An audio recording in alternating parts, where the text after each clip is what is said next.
2024 లేదా 25లో డిగ్రీ లేదా బీటెక్ చదివారా? సాఫ్ట్‌వేర్ జాబ్ కోసం ఎదురు చూస్తున్నారా? అయితే కోడ్ జ్ఞాన్ 100 డేస్ కోర్సులో చేరండి, జాబ్ సాధించండి. Welcome to Suman TV. నేను మీ సుమన్ టీవీ. నరదృష్టి ఒక మనిషి మీద దీని ప్రభావం ఉంటే ఏ విధంగా దీన్ని ఐడెంటిఫై చేయాలి, ఎన్ని రకాలుగా ఉంటుంది, ఎస్పెషల్లీ విమెన్కి అసలు నరదృష్టి ప్రభావం ఉంటే ఏ విధంగా ఉంటుంది అనేది ఈరోజు మనతో పాటు ఉమా గారు ఉన్నారు. అది వారి మాట్లాడి తెలుసుకుందాం. నమస్కారం ఉమా గారు. నమస్తే నాగరాజ్ గారు. ఉమా గారు, ప్రీవియస్ నేను ఉమెన్కి అసలు ఏ విధంగా ఉంటుంది ఏంటి అనేది కూడా అంటే 2025 జనవరి నుంచి డిసెంబర్ వరకు ఏ విధంగా ఉంటుందో మాట్లాడుకున్నాము. షష్టగ్రహ కూటమి తర్వాత ఏ విధంగా ఉంటుందో మాట్లాడుకున్నాము. అండ్ దాని తర్వాత నరదృష్టి ప్రభావం గురించి కూడా మనం 1 ఇయర్ మొత్తం ఏ విధంగా ఉంటుందో మాట్లాడుకున్నాము. అండ్ దాంతోపాటు కొన్ని టాపిక్స్ ఎస్పెషల్లీ కర్మకు సంబంధించినటువంటి కర్మ సిద్ధాంతం అసలు ఏం చెప్తుందో, ఏ విధంగా పనిచేస్తుందో కూడా మాట్లాడుకున్నాము. ఇప్పుడు పర్టికులర్గా అంటే ఈ 6 months పీరియడ్ ఉంది కాబట్టి అడుగుతున్నాను. జూలై నుంచి చూసుకుంటే జనరల్గా నరదృష్టి ప్రభావం అనేది ఉంటే ఏ విధంగా ఉంటుంది, ఎలా ఐడెంటిఫై చేయాలి? తప్పకుండా అండి. నరదృష్టి అనేటువంటిది జనరల్గానే చాలామందికి నరదృష్టి సోకింది అని తెలియక చాలామంది ఇబ్బంది పడుతూ ఉంటారు. మనం మాట్లాడుకునేటువంటి మాటలు బట్టి, ఆ సిమ్టమ్స్ బట్టి చాలామంది విమెన్ కనెక్ట్ అవుతూ ఉంటారు. సో ఇక్కడ ఏంటి అంటే నాగరాజ్ గారు, నరదృష్టి అనేటువంటిది ఒక రకం కాదండి. మనం దానికి ఉన్నటువంటి ప్రభావాలని, ఫలితాలని 5గా విభజించి చూస్తే కనుక మొట్టమొదటిది సామాన్యమైన నరదృష్టి నాగరాజ్ గారు. అంటే మీరు చూసేటువంటి వాళ్ళు బాగా శ్రద్ధగా వినండి. సామాన్య నరదృష్టి అనేటువంటిది ఎలా ఉంటుందంటే, మీరు ఏదైనా చిన్న శారీ కొనుక్కున్నా, ఫోన్ కొనుక్కున్నా, లేకపోతే ఏదైనా చిన్న ఫంక్షన్ చేసినా, ఫంక్షన్లో అటెండ్ అయినా ఒక సెంటర్ ఆఫ్ అట్రాక్షన్గా ఉన్నప్పుడు మీ మీద తెలియనటువంటి ఏడుపులు కానీ, ఈర్ష ద్వేషాల వల్ల వచ్చేటువంటి ఈ యొక్క ప్రభావమే సామాన్య నరదృష్టిగా చెప్పబడుతుంది. సో ఈ యొక్క సామాన్య నరదృష్టి అనేటువంటిది జనరల్గానే మీరు నిత్యం చేసేటువంటి భగవత ఆరాధన బాగుంటే కనుక, లేదా మెడిటేషన్ చేసేవాళ్ళు కనుక, మంత్ర అనుష్ఠానం చేసేటువంటి వాళ్ళు కనుక, లేదా నిత్యం హనుమాన్ చాలీసా చదివేటువంటి వాళ్ళు కనుక ఖచ్చితంగా 1-2 రోజుల్లో అది తగ్గిపోతుంది. చిన్న జ్వరంతోనో వాటితోనో తగ్గిపోతుంది. కానీ రెండవది నాగరాజు గారు, మహానరదృష్టి అని ఒకటి ఉంటుంది. అంటే మనం చూస్తాం ఈ యొక్క ఫలితాలు ఎలా ఉంటాయో నేను చెప్తాను వినండి. అర్ధాంతరంగా ఇంట్లో తెలియనటువంటి అకారణ మరణములు అనేటువంటివి సంభవిస్తూ ఉంటాయి. శుభకార్యములు అంటే ఫంక్షన్స్ కానీ, లేకపోతే ఏదైనా సరే జీవితంలో ఒక శుభము అనేటువంటి జరుగుతుందంటే నోటి దాకా వచ్చి వెనక్కి వెళ్ళిపోతుంది. డబ్బులు నిలబడవు, విపరీతంగా ఖర్చులు అవుతూ ఉంటాయి. తరువాత జ్వరములు కానీ, వికారము కానీ, వాంతులు అవ్వడం కానీ, లేకపోతే తెలియనటువంటి ఒక అలజడి, ప్రశాంతత ఉండదు, నిద్ర పట్టదు, ఒక భయము, ఇవన్నీ కలుగుతూ ఉంటాయండి. శుభమా అని ఒక ఇల్లు కట్టుకుంటే కనుక అన్నీ పూర్తయి లాస్ట్ గృహప్రవేశం దగ్గరికి వచ్చేసరికి అది ఆగిపోతుంది. అంటే మహానరదృష్టి అనేటువంటిది చాలా భయంకరమైనటువంటిదండి. చాలామంది అపర కుబేర స్థానంలో ఉండేటువంటి వాళ్ళైనా దరిద్రులుగా కిందకి పడిపోతూ ఉంటారు. ఇది ఒక్క చిన్న విషయాన్ని మర్చిపోయి దాన్ని నెగ్లెక్ట్ చేయడం వల్ల కలిగేటువంటిది అనమాట. సో ఇది ఎప్పుడూ కూడా మహానరదృష్టి అనేటువంటిది కీడు కింద చెప్పబడింది. అంటే చావులు కానీ, హెల్త్ ఇష్యూస్ అంటే మేజర్గా నాగరాజ్ గారు. అంటే చాలామంది మనం చూస్తే డయాగ్నోసిస్ చేసిన ఏ హెల్త్ ఇష్యూ, ఏ ఆరోగ్య సమస్య వచ్చిందో కనబడకుండా హాస్పిటల్కి లక్షల రూపాయలు ధారపోసేటువంటి పరిస్థితుల్లో చాలామంది ఉంటారు. ఇది మహానరదృష్టి అని చెప్పబడింది. ఇక మూడవది సంభోగ దృష్టి. అంటే ఎస్పెషల్లీ భార్యాభర్తలు లేదా ప్రేమించుకున్నటువంటి వాళ్ళకి ఇది తెలుస్తుంది బాగా. ఎప్పుడైతే ఒక ఇద్దరు కలిసి అన్యోన్యంగా ఉంటున్నారో భార్యాభర్తలు, వాళ్ళిద్దరి మధ్యలోకి వాళ్ళు అందంగా ఉన్నారనో, వీళ్ళు అందంగా ఉన్నారనో, మధ్యలో ఇంకొక వ్యక్తి యొక్క చూపు పడింది అంటే, దృష్టి పడింది అంటే వీళ్ళిద్దరి మధ్యలో తగువులు ప్రారంభం అవుతాయి. జలస్ అనేటువంటిది ప్రారంభం అవుతుంది. మిస్అండర్స్టాండింగ్స్ అనేటువంటిది, అనుమానము అనేటువంటిది ప్రారంభమయ్యి తద్వారా క్రమేపీ అది విడాకులకు దారితీస్తుంటుంది. లేదా ఇద్దరిలో ఎవరికైనా ఏదైనా జరగచ్చు. ఇప్పుడు జరిగేటువంటి సంఘటనలు మనం చూస్తూనే ఉన్నాం. సో ఎలాంటివి జరుగుతున్నాయో, ఇలాంటివన్నీ ఎక్కడి నుంచే ప్రారంభమయ్యాయండి? సంభోగ దృష్టి దగ్గర నుంచే ప్రారంభం అవుతాయి. మూడో వ్యక్తి యొక్క ఇన్ఫ్లుయెన్స్ కానీ, అతని చూపు కానీ, దృష్టి కానీ ఏదైనా పడింది అంటే అక్కడి నుంచి భార్యాభర్తల్లో మార్పులు వస్తాయి. ఈ ఎగ్జాంపుల్ నేను చెప్పక్కర్లేదు, చూసేటువంటి వాళ్ళకి చాలా బాగా తెలుసు ఇప్పుడు మనం చూసేటువంటి విషయాలు బట్టి. అయితే నాలుగవది ఏమిటి అంటే సంతాన దృష్టి నాగరాజ్ గారు. సంతాన దృష్టి అంటే ఏమిటి అంటే, ప్రెగ్నెంట్ లేడీస్ కానీ, లేకపోతే కన్సీవ్ అయ్యి చాలామంది ఆరోగ్య ఇబ్బందులు వచ్చి మిస్క్యారీస్ అయిపోతూ ఉంటాయి. లేదా బాగా గమనించండి, సంతాన దృష్టి పడినటువంటి వాళ్ళకి ఎలాంటివి జరుగుతాయంటే, పుట్టిన తర్వాత అంగవైకల్యం కానీ, మాటలు సరిగ్గా రాకపోవడం కానీ, లేకపోతే ఎనీథింగ్ అండి, బాల అరిష్టములతో జన్మించారు అని చెప్పి మనం చెప్పచ్చు జ్యోతిష్ శాస్త్రంగా. కానీ సంతాన దృష్టి పడిన వాళ్ళకి, పెరిగేటువంటి వాళ్ళకి కూడా, పెరిగే పిల్లలకి కూడా విద్య మీద కాన్సన్ట్రేషన్ లేకుండా వ్యసనాలు, చెడు సహవాస దోషము, సో దుబారాగా తిరగడము, జల్సా చేయడం లాంటివి అలవాటైపోతాయి. ఇవి ఎక్కడి నుంచి కలుగుతాయి? సంతాన దృష్టి, చెడు సహవాస దోషం కూడా దీ యొక్క దృష్టి ప్రభావమేనండి. అప్పటిదాకా ఒక అబ్బాయి చాలా బాగా చదువుతూ క్లాస్ ఫస్ట్ వస్తూ ఉంటాడు, కానీ ఒక తరగతి మారిన తర్వాతనో, ఒక స్కూల్ మారిన తర్వాత, కాలేజ్ మారిన తర్వాతనో కంప్లీట్గా వ్యసనాలకు బానిస అవ్వడం కానీ, బెట్టింగ్స్ కానీ, వ్యసనాలు, జూదాలు వాటికి బానిస అవ్వడం కానీ లాంటివి జరిగి కంప్లీట్గా ఫ్యూచర్ని కోల్పోతాడు. సంతాన దృష్టి అనేటువంటిది ఇక్కడ ఇలాంటి విషయాల్లో జరుగుతుందండి.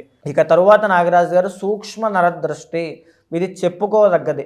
ఎందుకు అంటే మన పక్కన ఉండేటువంటి వాళ్ళు, మన శ్రేయోభిలాషులు, మన చుట్టాలు, మన బంధువులు అందరూ కూడా రాబంధుల్లా మారి మన మీద కన్ను వేసి మనల్ని ఎదగనివ్వకుండా, మనల్ని ఏదో మంచి చెబుతున్నట్టుగా చెప్పి అక్కడికి వెళ్ళకు, పడిపోతావు, అది చెయ్యకు, ఓడిపోతావు, ఎందుకు వచ్చిన గొడవ, ఎక్కడే ఉందాం అనేటువంటి దాంతో, మాటలతో మనల్ని ఇన్ఫ్లుయెన్స్ చేస్తూ మనల్ని మన ఎదుగుదలను ఆపడానికి, మన యొక్క పతనానికి కారణం అవుతూ ఉంటారు.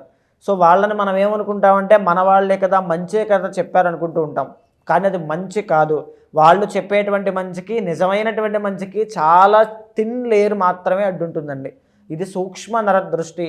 చాలామంది సూక్ష్మ నరదృష్టి యొక్క బారిన పడి జీవితంలో ఎదగక, కనీసం ఒక రిస్క్ తీసుకోవడానికి భయపడుతూ అక్కడే కూపస్థ మండూకం, బావిలో కప్పలాగా అక్కడక్కడే ఉన్నవాళ్ళు కొన్ని లక్షల మంది ఉన్నారండి. ఇది సూక్ష్మ నరదృష్టి. సో ఈ విధంగా ఈ 5 రకాలుగా నరదృష్టి అనేటువంటిది మనిషిని పట్టి పీడిస్తుంది నాగరాజు గారు. సో మీరు చెప్పినటువంటి ఈ 5 నరదృష్టిలో మిథున రాశి వారికి, ఎస్పెషల్లీ విమెన్కి ఏ దృష్టి ప్రభావం ఉండేటువంటి అవకాశం ఉంటుందంటారు? జూలై నుంచి డిసెంబర్ వరకు అసలు ఎలా ఉంటుంది? తప్పకుండా అండి. మిథున రాశి వాళ్ళకి ఏంటి అంటే జనరల్గానే వీళ్ళకి చాలా బిజినెస్ మైండ్ సెట్ అండి. వీళ్ళది అద్భుతమైనటువంటి బిజినెస్ చేయగలరు. ఇండిపెండెంట్గా వాళ్ళ యొక్క స్వశక్తితో నించునేటువంటి సత్తా ఉన్న వాళ్ళుగా మనం చెప్పుకోవచ్చు. 10 మందిని చేయూతనిచ్చి పైకి తీసుకురాగలరు కూడా. అలాంటి గొప్ప గొప్ప అలవాట్లు, గొప్ప గొప్ప వ్యక్తిత్వం ఉన్నటువంటి వ్యక్తులు. అలాంటి వాళ్ళు 10 మంది దగ్గరికి వెళ్ళి అప్పు అడగాల్సిన పరిస్థితికి వచ్చేస్తారు. ఇది దేనివల్ల జరుగుతుంది అంటే సామాన్య దృష్టి ఒకటైతే, తరువాత మహానర దృష్టి రెండవది ఖచ్చితంగా జరుగుతుంది. జనరల్గానే వీళ్ళు వెరీ సాఫ్ట్ అండి, రిజర్వ్డ్ పర్సన్స్, ఎక్కడికి వెళ్ళరు. అంటే వాళ్ళ పనేంటో, వాళ్ళ పద్ధతి ఏంటో అలాగే ఉంటుంది. కానీ కొన్ని సందర్భాల్లో దృష్టి ప్రభావంలో చిక్కుకున్నటువంటి వ్యక్తులు ఖచ్చితంగా బిజినెస్ లాస్ అనేటువంటి చూస్తారండి. వ్యాపారంలో తీవ్రమైనటువంటి నష్టాలు. రెండవది, కుటుంబ సభ్యుల మధ్యలో తగాదాలు అనేటువంటివి ఏర్పడుతూ ఉంటాయి. తల్లికి కొడుకుకి, తండ్రికి కొడుకుకి, లేదా తండ్రికి కూతురికి, తల్లికి కూతురికి, ఇలాంటివన్నీ ఎదురవుతూ ఉంటాయి. అంటే కుటుంబమే పెద్ద శత్రుత్వం అనేటువంటిది కనబడిపోతూ ఉంటుంది ఏమీ చేయకపోయినా. ఇంకా చెప్పుకుంటూ వెళ్ళాలంటే హెల్త్ అనేటువంటిది సహకరించదు. అంటే ఇంతకు ముందున్నంతగా శరీరం అనేటువంటిది సహకరించదు. తెలియనటువంటి నొప్పులు లేదా తెలియనటువంటి బాధ, భయము కూడా. అంటే ఇప్పుడు ఒక ఆరోగ్య సమస్య వచ్చిందనుకో నాగరాజు గారు, అది నాకు తగ్గిపోతుంది, నాకేం కాదులే అనే ధైర్యం ఉండడం వేరు. ఏదో తెలియనటువంటిది నా లోపల అవుతోంది అని భయంతో బిక్కుమంటూ రోజు రోజుకి క్షీణించడం వేరు. ఇలా రెండో పద్ధతిలో ఉన్నప్పుడు గడిగడి గంట 100 ఏళ్ళ ఆయుష్లాగే ఉంటుంది. సో ఈ మిథున రాశి వాళ్ళకి అలాంటి ప్రభావాలు మహానర దృష్టి వల్ల కలుగుతాయండి. ఈవెన్ ఇంకొక విషయం అండి, సంభోగ దృష్టి అనేటువంటిది మిథున రాశి వాళ్ళకి మ్యారిటల్ లైఫ్లో మెకానికల్ రిలేషన్షిప్ని తీసుకొస్తుంది. అంటే ఇద్దరి మధ్యలో దేనివల్ల గొడవలు వస్తాయి చెప్పమంటారా? ఆర్థిక సమస్యల విషయంలో చాలా ఇబ్బంది పడుతూ ఉంటారు. అంటే ఈ యొక్క డామినెంట్ ఇష్యూస్ వల్ల, నువ్వు నా పరువు తీసావు, నన్ను అలా అన్నావు, నన్ను ఇలా అన్నావు, అలా అన్నావు అనేటువంటి పదానికి మధ్యలో ఇంకొకరు ఎవరో ఉన్నారనే అర్థము. సంభోగ దృష్టి వల్ల మ్యారిటల్ లైఫ్లో ఇష్యూస్ అనేటువంటివి ఏర్పడుతూ ఉంటాయండి. ఈవెన్ ఇప్పుడు ఈ పరిస్థితుల్లో కూడా మిథున రాశి వాళ్ళకి కెరీర్ పట్ల, అదేవిధంగా మ్యారిటల్ లైఫ్లో ఇష్యూస్ అనేటువంటివి ఉన్నాయి. సో కెరీర్లో మీరు ఎలాంటి మార్పులు చేయొద్దు దయచేసి. ఇప్పుడు విమెన్కి సో మీకు ఎలాంటి పరిస్థితులు ఉండే అవకాశం ఉంటుందంటే అండి, ఫ్యామిలీని వదిలి దూరంగా, ఒంటరిగా, అది డల్లాస్లో, టెక్సాస్లో అవ్వచ్చు, లేకపోతే ఎక్కడైనా హైదరాబాద్లో కానీ, వేరే బెంగళూరులో అని ఫ్యామిలీకి దూరంగా అవ్వచ్చు, ఎక్కడైనా అవ్వచ్చు. దూరంగా ఫ్యామిలీని వదిలి కష్టపడుతూ పనిచేస్తూ ఎంత ఎఫర్ట్స్ పెట్టినా తిరిగి ఆ రిజల్ట్ అనేటువంటిది రాకపోతే ఎంత బాధగా ఉంటుందో అలాంటి పరిస్థితులు వీళ్ళు ఇప్పుడు చూస్తారు. సో అలానే నిరాశ అనేటువంటిది, నిస్పృహలైనటువంటి లోనవ్వద్దు. ఖచ్చితంగా మీ ఎఫర్ట్స్ అనేటువంటివి మీరు పెట్టండి. కార్యసాధన అవ్వడం కోసము మన్యు సూక్తంతో స్వామికి, ఆంజనేయ స్వామికి హోమం జరిపించండి. ఇక్కడ మీకు ఏమిటి అంటే మిథున రాశి వాళ్ళకి ఎస్పెషల్లీ జూలై దాటిన తర్వాత నుంచి కాస్త మెరుగ్గా ఉంటుందండి అక్టోబర్ వరకు. అక్టోబర్ తరువాత నుంచి బాగా గమనించండి, అక్టోబర్ తరువాత నుంచి ఎక్స్ట్రాడినరీగా వెళ్ళుకుంటుంది. డబ్బు ఆదాయము అనేటువంటిది విపరీతంగా పెరుగుతుంది. అదే ఆ పొజిషన్లోనే దృష్టి దోషం అనేటువంటిది పట్టడానికి అవకాశం కూడా ఉంటుంది. సో డబ్బు అనేటువంటిది మీ చేతికి వచ్చినప్పుడు విచ్చలవిడిగా ఖర్చు పెట్టద్దు, బాగా ఆలోచించండి. తరువాత ప్రతి శనివారము కూడా ఆంజనేయ స్వామి వారి యొక్క దర్శనం చేసుకున్న, వెంకటేశ్వర స్వామి వారి యొక్క దర్శనం చేసుకున్న అద్భుతమైన ఫలితాలు కనబడతాయి. ప్రజెంట్ అండి కెరీర్ పట్ల ఇబ్బందులు ఉన్నవాళ్ళు. ఇంకొకటి సంభోగ దృష్టి పడి మ్యారిటల్ లైఫ్లో ఇబ్బందులు ఉన్నాయండి, చాలా ఇబ్బంది పడుతున్నాం, తెలియనటువంటి ఇంతకుముందు బాగానే ఉన్నాం 2 సంవత్సరాలు, ఈ మధ్యనే మా ఇద్దరి మధ్యలో అన్యోన్యత లేదు, కలిసి ఉండాలా విడిపోవాలా అనేటువంటి డైలమాతో ఫోన్స్ చేసేవాళ్ళు చాలామంది ఉంటారు. అలాంటి వాళ్ళు మీరు కలవాలి అనుకుంటే కనుక తామర పువ్వులు అంటే పద్మములు, ఏదైతే తామర పువ్వులు ఉంటాయో, తర్వాత నీలపు కలువ పువ్వులు ఉంటాయో, తామర పువ్వులు కానీ నీలపు కలువ పువ్వులతో కానీ అమ్మవారికి, మహాలక్ష్మి అమ్మవారికి 16 శుక్రవారాల పాటు అర్చన చేయండి ఇంట్లో. ఒకవేళ శక్తి ఉన్న వాళ్ళైతే మహాలక్ష్మి హోమం పౌర్ణమి నాడు కానీ అమావాస్య నాడు కానీ చేయండి. ఖచ్చితంగా అన్యోన్యత అనేటువంటిది పెరుగుతుంది, దృష్టి దోషాలన్నీ కూడా నశించబడతాయి. సో మేజర్గా వీళ్ళకి ఇప్పుడు నడిచేటువంటి గోచారాన్ని గమనిస్తే అండి, సెప్టెంబర్ 30 దగ్గర నుంచి అక్టోబర్ 18 లేదా ఈ జూలై 30వ తారీఖు నుంచి సెప్టెంబర్ 30 ఈ పీరియడ్ ఆఫ్ టైంలో ఎస్పెషల్లీ విమెన్కి ఆరోగ్య సమస్యలు ఎలాంటివి అంటే వాత పిత్త కఫ దోషములు అనేటువంటివి, ఈ రోగములు అనేటువంటి వీటి విషయాల్లో చాలా కేర్ఫుల్గా ఉండాలండి. అంటే ఆహార అలవాట్లు ఏదైనా మార్చడం వల్ల, లేదా ప్లేస్ స్థాన చలనం అవ్వడం వల్ల, ప్లేస్ ఏదైనా మారడం, అక్కడ కొత్త నీరు, కొత్త ఆహారం, కొత్త పరిస్థితులు, వీటి వల్ల ఆరోగ్య ఇబ్బందులు అనేటువంటివి కనబడుతూ ఉంటాయి. ఎస్పెషల్లీ ఆ 2 నెలల కాలంలో చాలా జాగ్రత్తగా ఉండండి ఆరోగ్య సమస్యల్లో. ఇంకా ఆరోగ్యం మెరుగుపడాలి అంటే ఆడవాళ్ళు సూర్యోదయం అయ్యేటువంటి సమయంలో ఆదిత్య హృదయం పారాయణ చేయండి. చాలామంది గోచార రీత్యా చూసుకుంటేనే ఇన్ని ప్రాబ్లమ్స్ ఉన్నాయనేటువంటి విషయం మనకు తెలుస్తూ ఉంది. మిమ్మల్ని అప్రోచ్ అవ్వాలంటే ప్రాసెస్ ఏంటి? ఎందుకంటే పర్సనల్ చాట్ ద్వారా అయినా సరే కొంతమంది తెలుసుకుంటారు, ఓహో నా జాతకంలో ఈ విధంగా ఉందా, కమింగ్ 6 months ఈ విధంగా ఉండే అవకాశం ఉందా అని చెప్పేసి అనుకుంటుంటారు కదా. వాళ్ళు మిమ్మల్ని అప్రోచ్ అవ్వాలంటే ఎలా ప్రాసెస్?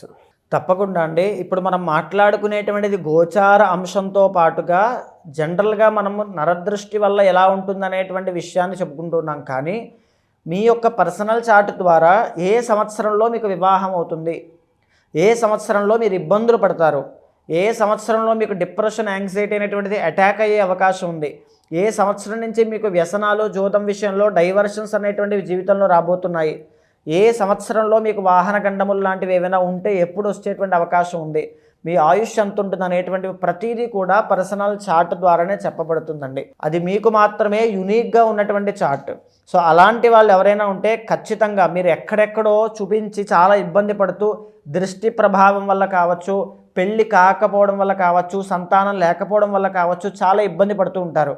సో ఖచ్చితంగా అలాంటి వాళ్ళు ఎవరైనా ఉంటే అపాయింట్మెంట్ తీసుకోండి. మీ పెళ్లి విషయంలో కానీ, సంతానం విషయంలో కానీ ఎనీ ప్రాబ్లం ఆర్ ఎనీ కోరిక, చాలామంది గమ్యం వైపు ఐఏఎస్ యాస్పిరెంట్స్ కావచ్చు, గవర్నమెంట్ జాబ్ యాస్పిరెంట్స్ కావచ్చు, ఇలాంటి వాళ్ళు ఉంటారండి. ఎలా ప్రయత్నం చేయాలి, ఎలాంటి గైడెన్స్లో వెళ్ళాలి, ఏ దేవతని ఆరాధన చేయాలి, ప్రతిదీ కూడా ఏదైనా దోషం ఉంటే శాంతి పరిహారములు ఆచరింపచేసి భగవత్ అనుగ్రహం కలిగేలా చేస్తాను. Thank you so much Uma గారు. నమస్తే. చూసారు కదండి వీడియో. ఈ వీడియోపై మీ అభిప్రాయాన్ని కమెంట్ బాక్స్లో పోస్ట్ చేయండి. ముఖ్యంగా మీరు కనుక ఉమా గారిని అప్రోచ్ అవ్వాలి అని అంటే, ఎందుకంటే మీ పర్సనల్ చాట్ త్రూ ఏదైతే ఉందో, ప్రస్తుతం గోచార రీత్యా మాత్రమే మనం మాట్లాడుకుంటూ ఉన్నాం కదా, పర్సనల్ చాట్ ప్రకారం కనుక మనం చూసుకుంటే ఏ విధంగా ఉండేటువంటి అవకాశం ఉంది అంటే, ఎవరైనా సరే మీరు త్రూ వేదిక్ ఆస్ట్రాలజీ, సో మాకు ఏ విధంగా ఉంది అనేటువంటి విషయం తెలుసుకోవాలి అనుకున్నటువంటి వాళ్ళు కమింగ్ 6 months ఏ విధంగా ఉండబోతుందనంటే అప్రోచ్ అవ్వాలనుకుంటే ఉమా గారిని స్క్రీన్ మీద మీ కాంటాక్ట్ నెంబర్ కనిపిస్తుంది, దాన్ని మీరు కాల్ ఆర్ మెసేజ్ వాట్సాప్ చేసి వెంటనే అపాయింట్మెంట్ బుక్ చేసుకోండి. ఈ వీడియో లైక్ చేయండి, షేర్ మాత్రం తప్పకుండా చేయండి. ఇలాంటి మరిన్ని వీడియోస్ కోసం మా ఛానల్ ఫాలో అవ్వండి. Thank you.